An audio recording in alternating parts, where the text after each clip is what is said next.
Hello everyone, I am पारस और आज हम डिस्कस करेंगे कि मोलैरिटी और मोलैलिटी क्या होती हैं। लास्ट लेक्चर में हमने ये देखा था कि जो हमारे पास सॉल्यूशन होता है उसमें जो सोल्यूट होता है उसकी कॉन्सेंट्रेशन निकालने के कितने मेथड होते हैं।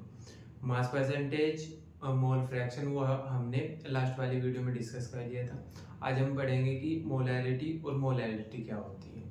क्लियर है क्या? तो सबसे पहले हम देखेंगे कि मोलैरिटी क्या होती है। तो मोलैरिटी होती क्या है? मोलैरिटी नंबर ऑफ मोल्स होते हैं सोल्यूट के जो कि 1 लीटर ऑफ सॉल्यूशन में प्रेजेंट होते हैं।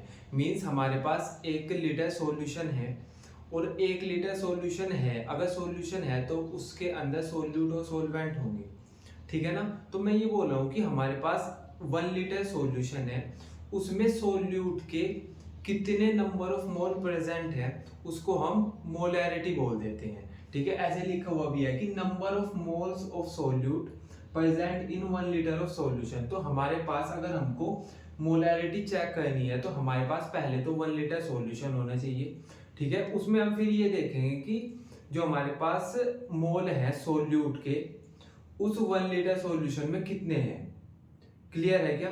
ठीक है, तो हम इसको मोलैरिटी बोल देते हैं। ठीक है, अब इसको फाइंड आउट करने का हमारे पास फॉर्मूला होता है molarity is equal to number of mole of solute को हम कि हमारे पास सोल्यूट के कितने मोल है उसको हम डिवाइड कर देते हैं वॉल्यूम ऑफ सॉल्यूशन की, मतलब जो सॉल्यूशन की वॉल्यूम होती है उससे हम डिवाइड कर देते हैं। अब जो हमारे पास वॉल्यूम है सॉल्यूशन की वो लीटर में होनी चाहिए। क्लियर है क्या? ठीक है, तो बेसिकली फॉर्मूला हो जाएगा हमारे पास, मोलैरिटी का फॉर्मूला हो जाएगा number of mole of solute upon volume of solution, और जो सॉल्यूशन की वॉल्यूम है वो हमारे पास लीटर में होनी चाहिए। ठीक है, अब इसकी जो यूनिट होती है वो होती है मोल पर लीटर, और इसी को हम ऐसे भी लिख सकते हैं कि मोल लीटर इनवर्स। ठीक है, अभी हम इससे रिलेटेड ये क्वेश्चन सोल्व करेंगे। ठीक है, आपको और क्लियर हो जाएगा। ठीक है, बोलते हैं कि calculate the molarity of a solution containing 5 gram of NaOH in 450 ml solution. तो हमारे पास ये बोल रहे हैं कि सॉल्यूशन है हमारे पास 450 ml, तो इन्होंने हमको सॉल्यूशन की वॉल्यूम दे दी। ठीक है, तो वॉल्यूम कितनी है हमारे पास 450 ml। ठीक है, हमारे पास सोल्यूट कितना है? सोल्यूट है हमारे पास, सोल्यूट है हमारे पास 5 ग्राम। ठीक है, अब अगर हमको ये बोल रहे हैं कि इसकी मोलैरिटी निकाल दो, अब हमको पता है कि मोलैरिटी का जो फॉर्मूला होता है उसमें होता है number of mole of solute upon volume solution की इन लीटर, ये तो होता है हमारे पास फॉर्मूला। तो अब हमको सोल्यूट के मोल चाहिए अगर हमको मोलैरिटी फाइंड आउट करनी है। ठीक है, और मोल तो इन्होंने हमको नहीं दिए हुए। ठीक है, तो मोल हमको निकालने आते हैं, उसके लिए इन्होंने सोल्यूट का जो हमारे पास सोल्यूट है उसका मास दे रखा है। ठीक है, तो हमको पता है कि मोल का फॉर्मूला क्या होता है, mole is equal to given weight upon molar mass. ठीक है, तो गिवन वेट हमारे पास कितना है 5 ग्राम, तो हमने यहाँ पे लिख दिया 5 ग्राम। और मोलर मास, तो मोलर मास भी नहीं दे रखा है इन्होंने हमको, पर इन्होंने हमको NaOH दे रखा है कि हम हमारे पास जो सॉल्यूशन है उसमें सोल्यूट NaOH है, तो हम NaOH का मोलर मास निकाल लेंगे क्या? तो हम इसको ऐसे निकाल लेंगे मोलर मास ऑफ NaOH। तो Na का जो एटॉमिक मास वो होता है 23, ऑक्सीजन का होता है एटॉमिक मास 16 और हाइड्रोजन का होता है 1, तो यहाँ से आ जाएगा 40 ग्राम। ठीक है, अब हमने यहाँ से मोलर मास निकाल लिया NaOH का। ठीक है, हम उसको डिवाइड कर देंगे, गिवन वेट को डिवाइड कर देंगे मोलर मास से। ठीक है, तो ये हमारे पास मोल आ गए हमारे पास सोल्यूट के। अब सिंपल हमको सोल्यूट के मोल मिल गए, तो हम उसको मोल को यहाँ पे रख देंगे, वॉल्यूम हमारे पास सॉल्यूशन की पहले से थी, तो हमारे पास आंसर आ जाएगा, मींस हमारे पास मोलैरिटी की वैल्यू आ जाएगी। ठीक है, तो देख लेते हैं हमारे पास मोल कितने आए 5/40, और सॉल्यूशन की जो वॉल्यूम है वो है 450 ml। अब हमको ml में तो लेनी नहीं होती, यहाँ पे तो हमको लीटर में चाहिए, तो हम इसको लीटर में कन्वर्ट कर देंगे। कैसे करेंगे? हम इसको 1000 से डिवाइड कर देंगे। ठीक है, तो ये आ जाएगा यहाँ से 5 इंटू 1000 अपॉन 40 इंटू 400। ठीक है, तो जब हम इसको सोल्व करेंगे तो यहाँ से आ जाएगा 0.27 मोल लीटर इनवर्स। क्लियर है क्या?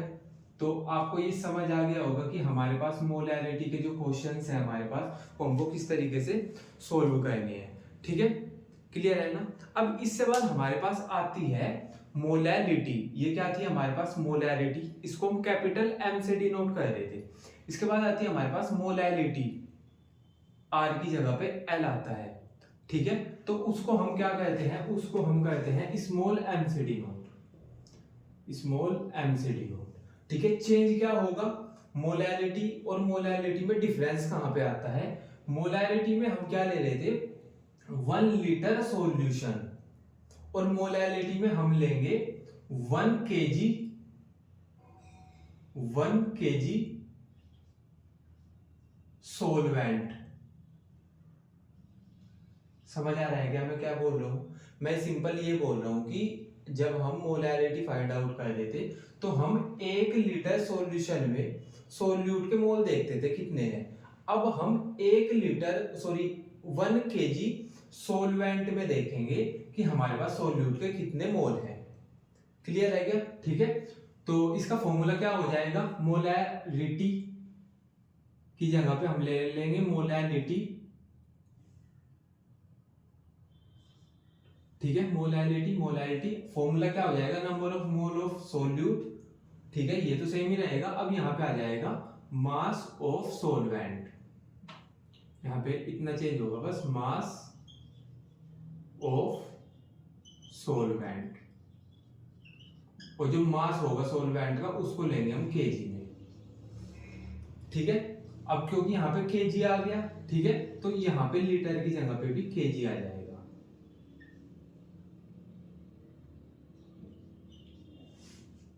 क्लियर है क्या?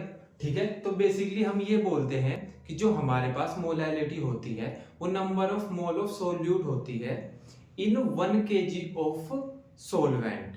क्लियर है क्या? ठीक है, तो ऐसे ही हमने यहाँ पे लिखा हुआ है कि मोलैरिटी होगी हमारे पास number of mole of solute present in 1 KG of solvent. ठीक है, और मोलैरिटी का फॉर्मूला हो जाएगा number of mole of solute upon mass of solvent in KG. Unit हो जाएगी इसकी मोल पर केजी, या हमारे पास मोल केजी इनवर्स। तो ये वाला क्वेश्चन डिस्कस कर लेते हैं।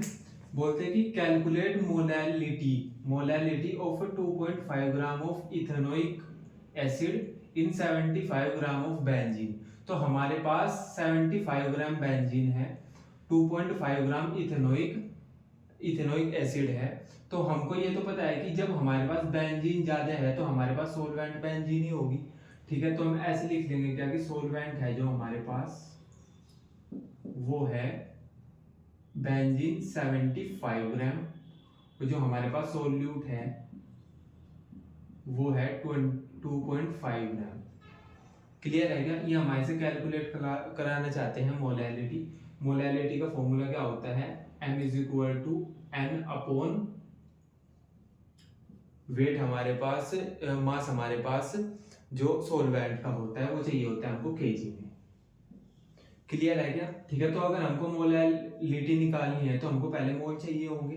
ठीक है, और मोल का फॉर्मूला होता है गिवन मास या गिवन वेट, है ना, अपॉन मोलर मास। ठीक है, अब हमारे पास सोल्यूट का हमारे पास, हमको सोल्यूट के मोल निकालने पड़ेंगे, है ना। तो सोल्यूट है हमारे पास 2.5 ग्राम, तो हम यहाँ पे रख देंगे 2.5 ग्राम। अब सोल्यूट का हमको मोलर मास चाहिए। अब मोलर मास कैसे निकालेंगे? दे तो रखा नहीं उन्होंने, तो हम निकाल लेते हैं। तो हमारे पास जो सोल्यूट है वो है CH3COOH। इसका जब हम मोलर मास निकालेंगे तो कैसे निकालेंगे? कार्बन है हमारे पास यहाँ पे 2, और कार्बन का एटॉमिक मास होता है 12, तो ये हो जाएगा 2 × 12 प्लस हाइड्रोजन है 4, और एटॉमिक मास होता है 1 हाइड्रोजन का, और ऑक्सीजन है हमारे पास 2, और एटॉमिक मास होता है 16। इसको जब हम सोल्व करेंगे तो आ जाएगा 60 ग्राम। क्लियर है क्या? ठीक है, अब हम उसको यहाँ पे रख देंगे 60 ग्राम। ठीक है, तो हमारे पास आ जाएंगे, यहाँ से हमारे पास नंबर ऑफ मोल आ गए। क्लियर है क्या? ठीक है। अब हमारे पास नंबर ऑफ मोल आ चुके हैं तो हम इसको मोलैलिटी के फॉर्मूले में रख देंगे 2.5/60 और डिवाइड करेंगे हम इसको, हमारे पास जो सोलवेंट का मास है, सोलवेंट है हमारे पास कितना 75 ग्राम। अब 75 ग्राम है पर हमको यहाँ पे चाहिए होता है केजी में, है ना, तो हम इसको 1000 से डिवाइड कर देंगे। क्लियर है क्या? ठीक है। जब हम इसको सोल्व करेंगे तो हमारे पास आंसर आ जाएगा 0.55 मोल केजी इनवर्स। ठीक है क्या? है ना। तो ये हमने एक न्यूमेरिकल देख लिया मोलैलिटी पे। ठीक है। तो हमने यहाँ से जितने भी हमारे पास एनसीईआरटी में टॉपिक हैं वो हमने सब कवर कर लिए इस वाले चैप्टर के। ठीक है। और यहाँ पे ये वाला चैप्टर एंड होता है। ठीक है ना।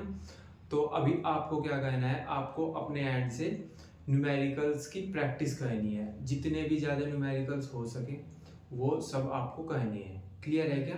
ठीक है। फिर मिलेंगे हम किसी और चैप्टर के साथ। बाय।